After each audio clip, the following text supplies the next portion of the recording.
நாகையில் உள்ள ஒரு காப்பகத்தில் 5 மாணவிகள் பாலியல் ரீதியிலான தொல்லைக்கு ஆளாக்கப்பட்ட சம்பவம் பெரும் சர்ச்சையை ஏற்படுத்தியிருக்கக்கூடிய நிலையில் அந்த மாணவிகளுக்கு தேவையான மனநல ஆலோசனை மற்றும் பாதுகாப்பு நடவடிக்கைகளை மேற்கொள்ள அம்மாவட்ட ஆட்சியர் ஆகாஷ் உத்தரவிட்டிருக்கிறார். இது தொடர்பான கூடுதல் விவரங்களை வழங்க இணைகிறார் எமது செய்தியாளர் ஸ்ரீதர். வணக்கம். இந்த விவகாரம் தொடர்பான முழுமையான பின்னணி என்ன?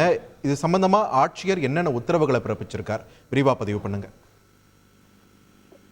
நாகை மாவட்டம் சாமந்தான்பேட்டையில் உள்ளது அன்னை சத்யா அரசு குழந்தைகள் காப்பகம். சுனாமியில உருவாக்கப்பட்ட இந்த காப்பகத்துல பாத்தீங்கன்னா பெற்றோரை இழந்த குழந்தைகள் ஒரு 55 பேர், அதாவது அந்த 55 ஆதரவற்ற மாணவ மாணவிகள் இங்க பயின்று வரார்கள்.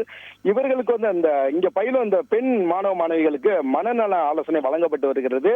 இந்த மனநல ஆலோசனையில பாத்தீங்கன்னா மனநல ஆலோசகரா சத்யபிரகாஷ் என்பவர் மாணவிகளுக்கு சிறப்பு வகுப்பு எடுத்திருக்கிறார். இந்த வகுப்புல நல்ல தொடுதல் கெட்ட தொடுதல் என்ன, அந்த வகுப்பு எடுக்கும் போது அந்த விஷயங்கள் மாணவிகளுக்கு ஒரு மன சங்கடத்தை ஏற்படுத்தி இருக்கிறது. குறிப்பாக இது பெண்கள் எடுக்க வேண்டிய வகுப்பு என்பதால் ஆண்கள் எடுத்தது அந்த பெண்களுக்கு பெரிய ஒரு மன சங்கடத்தை ஏற்படுத்தியதுடன் அவர் பேசியது ஒரு பாலியல் ரீதியான விஷயங்களாக சென்றிருக்கிறது.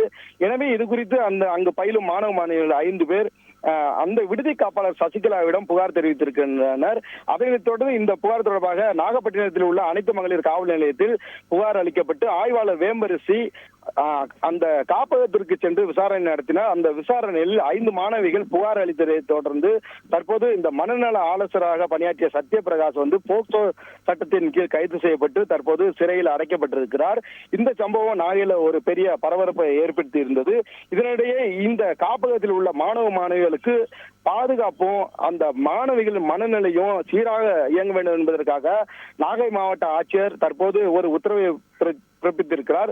குறிப்பாக இதுல மன ரீதியான மாணவிகளுக்கு மன ரீதியான ஆற்றுப்படுத்துதல் மருத்துவ குழு மூலம் நடவடிக்கை மேற்கொள்ள நாகை மாவட்ட ஆட்சியர் இப்போது என்ன பண்ணியிருக்காருன்னா இந்த குழந்தைகள் நல பாதுகாப்பு அலுவலருக்கு உத்தரவிட்டிருக்கார். உடனடியாக அந்த இல்லத்துக்கு சென்று அங்கு பயிலும் மாணவ மாணவிகளுக்கு முறையான அந்த மருத்துவ குழு மூலம் அந்த மன ரீதியான ஆற்றுப்படுத்தலை மேற்கொள்ள வேண்டும் என உத்தரவிட்டிருக்கார். அதன்படி குழந்தைகள் நல பாதுகாப்பு அலுவலர்கள் தற்போது இந்த அன்னை சத்யா அரசு காப்பகத்து இல்லத்திற்கு சென்று அங்குள்ள மாணவ மாணவிகளுக்கு தற்போது அந்த மன ரீதியான ஆற்றுப்படுத்தல் மருத்துவ குழு நடவடிக்கையை மேற்கொண்டு வருகின்றனர்.